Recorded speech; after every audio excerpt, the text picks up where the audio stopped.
Basically, this is just going to be a video to show you how I use the saw, rather than turning it back and forth to get your angles. We go with the bevel so that we don't have to tilt anything too many times.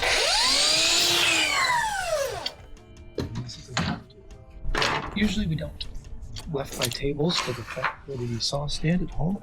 So chances are we're going to drop a couple things. So we have a piece of shoe mold right now resting against the fence. I'm doing an outside miter to wrap around a corner on the wall. What I do is I lift the back side of the piece slightly off the bottom to give it a quick 46 or 47 degree cut. And I come over here, I put my 1 on the mark. I need 34.5, which means I mark 35.5. Be as accurate as possible. Drops it again. This is why you need miter wings all the time. Quick little shave. Flat shave, outside miter. All without tilting the saw a whole bunch of times. Just quickly doing it like this instead. I find this to be easier. That's just me.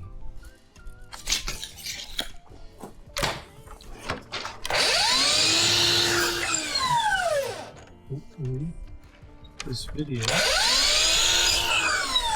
has a different perspective on how to use compound sliding miter saw. We don't need this monster 12-inch saw, so now I have an opposite miter, and instead of measuring from the flat to the outside cut coming back, I don't, sometimes I do it, sometimes I don't. I'm just gonna do it right now. I can mark right there, and I know more or less where this blade ends in the, oh man, blank on the word. Well, these saws come with a light that creates a shadow line, so you kind of know where it's gonna land. But anyways, make that mark, make the mark here, transfer it down here, so as it comes this way, I can see it. So again, this piece lays flat on the base of the saw. All I'm gonna do is I'm gonna lift my left hand, just lift it up ever so slightly while keeping the piece towards the blade end flat. So as I lift it back here with my left hand, I'm going to exaggerate, but I'm lifting it up, so as I cut down, it creates a 47 or 48 degree. Try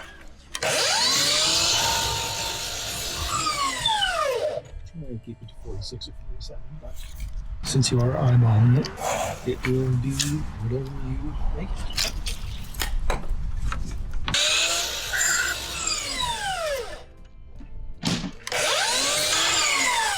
Full piece, no point measuring it. Cut the full piece, go put it on, come back and work the joint. And what I keep looking at are all my measurements, room by room, with little diagrams beside them so I know what they look like. You know, inside miter, flat shave, inside miter, inside miter, inside miter, outside miter, outside miter, outside miter, outside miter, flat shave, usually up against pieces of casing, and so on and so forth. Now we have a really small piece, so what you do is I like to cut the flat and the shave first.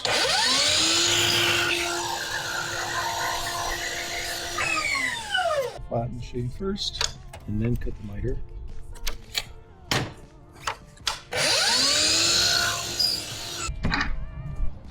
So 9 plus miter. Once again, this is just to show you a different perspective on how to use the saw. This is the Dewalt 12-inch. Cordless. Compound sliding saw. Now you have to be careful when you're lifting your miters, because if you lift both of them and they're both at 48, and then you end up having a very sharp corner, which becomes weak because the miters aren't touching. The miters aren't touching the back anymore. They're too sharp. So then it creates a weak point at the miter, which is a no-go.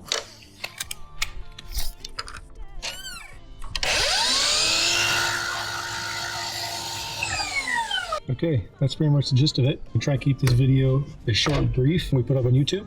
Basically, it was just to show you how I like to use a saw, maybe give someone who's a little more uncomfortable using a saw a different perspective. You know, I like to tilt it rather than spin it. I feel like, you know, if you're standing here trying to spin this all day, you kind of always have to back up. I don't know. You like to tilt because you can get your flat cut, your shave, your inside miter, outside miter. You can get 95% of your cuts as the saw is tilted off to the side. That's just the way we do it when we production cut a house, whether it's shoe mold, baseboard, crown molding. I guess not crown molding because you're going to lock it into a specific angle, but you're always going to lock it at a certain angle so that you can make all those cuts on that one side, where all you have to do is flip the piece. Anyways, that's a whole other thing. Yeah, just more of a perspective on how to use a saw for certain things. Granted, we don't need this big monster 12-inch dual bevel compound miter saw, sliding miter saw for 1-inch shoe mold, but it's what we had here. So I would do if it was a 7 1/4 cordless. I'd do if it's 12, it's 10. It doesn't matter. Hopefully that helps. Hopefully that makes someone be a little more confident. Someone might have a little more initiative to want to use a saw. You don't have to go as fast as I did, obviously. Go at your own speed. Hopefully this helps somebody. And also I'd like to see how the AirPod Pros work syncing to the Insta360 X5, or whether this audio is not going to sound very well and I should just always use a mic because we have our Booyah mic around here somewhere. I don't know. I always have the AirPods in my pocket, kind of just want to see what it sounds like. So we're going to upload it regardless. Hopefully the audio is okay. Hopefully this all works out, and hopefully this helps someone. So if you like the video, like and subscribe. We'll see you on the next one.